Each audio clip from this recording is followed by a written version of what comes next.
Bismillahirrahmanirrahim. Assalamualaikum warahmatullahi wabarakatuh. Sahabat Sahir 78 yang dirahmati Allah. Alhamdulillah hari ini kita masih tetap istiqomah terus menjalankan ibadah puasa di bulan suci Ramadan ini. Mudah-mudahan Allah menerima semua amal ibadah kita dengan nilai yang baik. Amin, amin, amin ya rabbal alamin. Hari ini pembahasan kita masih pada seputar zakat fitrah. Banyak pertanyaan-pertanyaan yang tiap tahun muncul terkait dengan zakat fitrah. Misalnya, benarkah orang yang tidak sanggup bayar zakat fitrah itu nggak wajib bayar zakat? Nah, sekarang kita bahas, kita coba memaparkan satu demi satu ya permasalahan ini. Ayat-ayat ataupun hadis yang terkait dengan zakat fitrah itu banyak, cuma saya hanya ingin menyampaikan satu buah hadis saja supaya nggak terlalu kepanjangan ya. Jika ada pembahasan yang kurang sempurna nanti tolong dibantu nih sama penonton, dilengkapi di kolom komentar nanti ya. Dalam hadis Rasulullah SAW menyatakan, hadis ini diriwayatkan oleh Ibnu Umar, Ibni Umar radhiyallahu anhu qala, dari Ibnu Umar radhiyallahu anhu berkata, farodo telah mewajibkan siapa? Rasulullah sallallahu alaihi wasallam.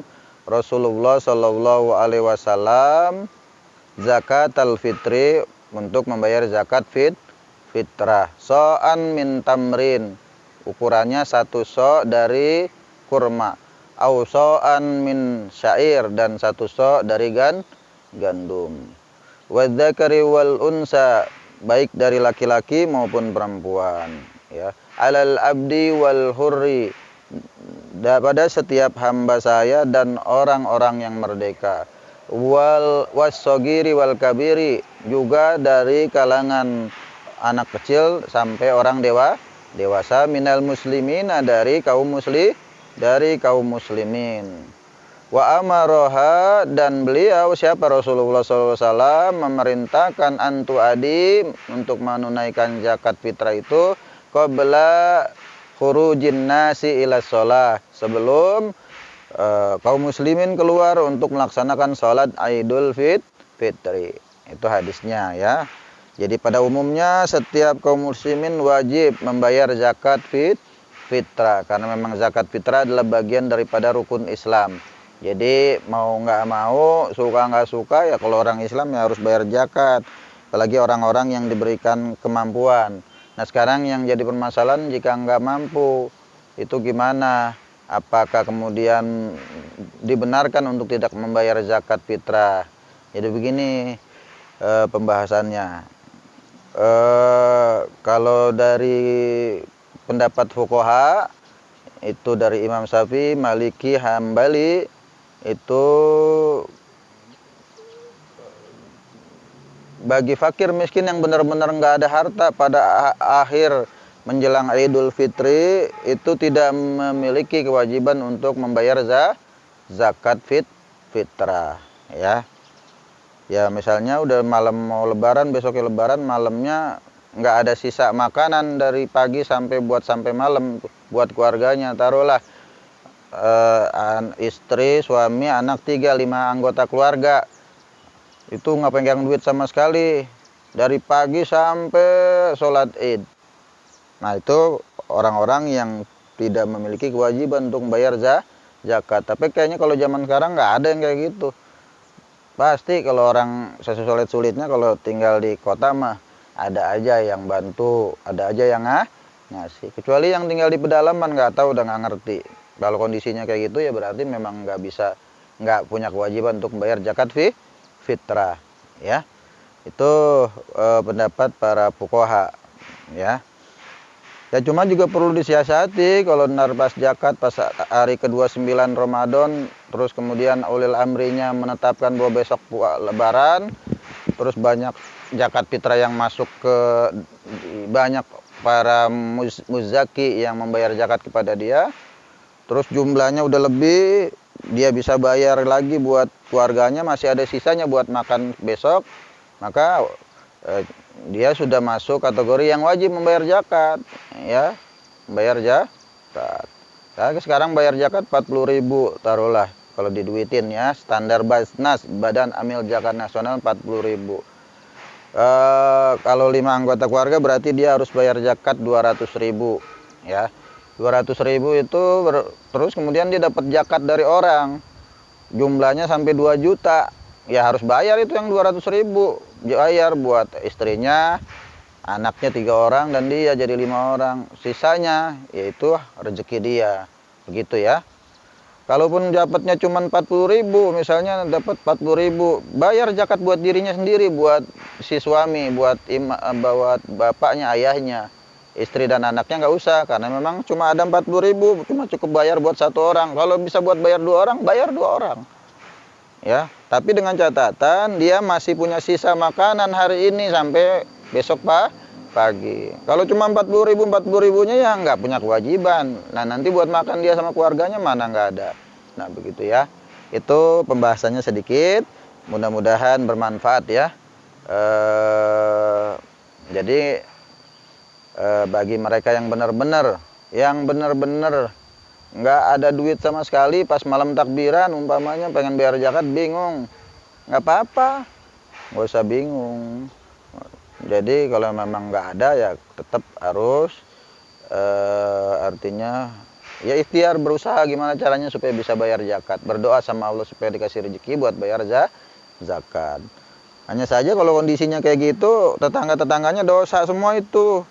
Orang lagi mau lebaran, orang sampai nggak punya duit, nggak ada yang ngasih sama sekali. Itu dari RT sampai stafnya semuanya, RW-nya itu dosa. Dosa demi Allah, demi Rasulullah, dosa itu. Kalau ada warganya pas mau lebaran nggak bisa bayar zakat, diantepin aja, didiemin aja.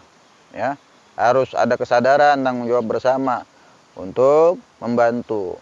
Ya lebih bagus kalau ada orang yang lebih hartanya, kasih dia nih buat bayar zakat Bapak. Ini sisanya buat makan, buat beli ayam sama bikin ketupat. Masya Allah, itu udah luar biasa ya. Jadi jangan sampai kemudian di hari raya ini ada yang menangis karena diberikan ujian oleh Allah berupa kondisi ekonomi keluarga yang kurang menyenangkan, kurang membahagiakan.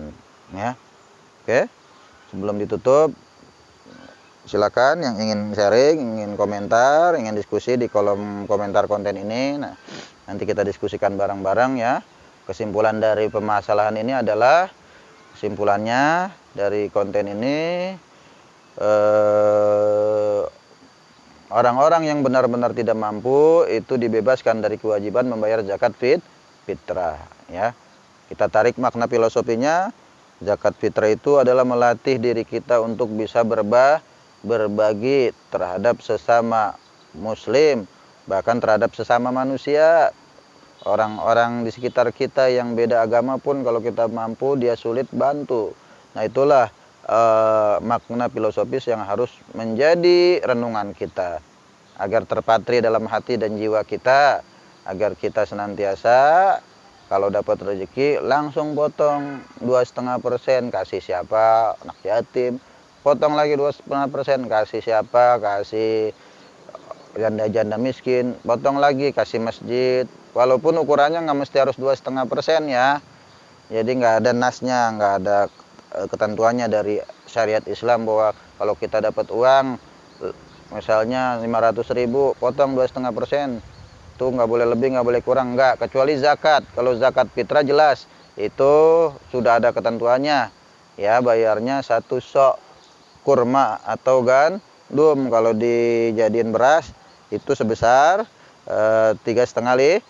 Kalau uang 40.000 sekarang menurut standar Badan Amil Zakat Nasional. Kenapa kok jadi beras? Padahal ayatnya, hadisnya itu syair dan tamar, kurma dan gandum. Ya kan tadi dan kita sudah bahas di konten-konten sebelumnya. Sumber hukum Islam itu Al-Quran, As-Sunnah, ijma sahabat, ijma dan kias. Nah, karena dikiaskan, karena kita orang Indonesia makannya beras, kemudian gandum itu kan makanan pokok orang-orang Timur Tengah, orang Arab, gandum, tamar, asyair, kurma ya. Maka kemudian itu dikiaskan bahwa karena sama-sama makanan pokok, maka itu menjadi boleh. Dia analogikan namanya. Kalau dalam hukum Islam namanya kias, yang insya Allah syar'i. Kias yang syar'i. Karena ada kias yang tidak syar'i, kayak menyamakan orang yang tidak punya kewajiban bayar zakat dengan orang yang tidak punya kewajiban untuk pergi haji. Orang berhutang tidak wajib pergi haji, orang berhutang tidak wajib bayar zakat. Itu kias yang tidak syar'i. Karena analoginya tetap tidak sepadan, karena haji itu berbeda dengan pembayaran zakat. Kalau orang miskin yang tinggal di Mekah wajib tetap pergi haji karena dekat daerahnya, tidak membutuhkan banyak biaya. Nah, sementara zakat fitrah mau tinggalnya di Mekah mau kagak tetap aja. Kalau dia memang nggak mampu, ya nggak perlu bayar zakat fitrah. Itu ya. Jadi kias itu ada yang syar'i, ada yang benar, ada yang tidak syar'i. Makanya. Nah, kalau mengkiaskan tamar, syair, gandum dan kurma dengan beras itu syar'i insya Allah. Karena sama-sama kebutuhan pokok. Mungkin itu saja dari saya. Jadi tadi sudah disimpulkan. Jika ada kekeliruan mohon maaf ya. Kurang lebihnya mohon maaf. Subhanakallahumma wa bihamdika asyhadu alla ilaha illa anta astaghfiruka wa atubu ilaik. Summa salamu alaikum warahmatullahi wabarakatuh.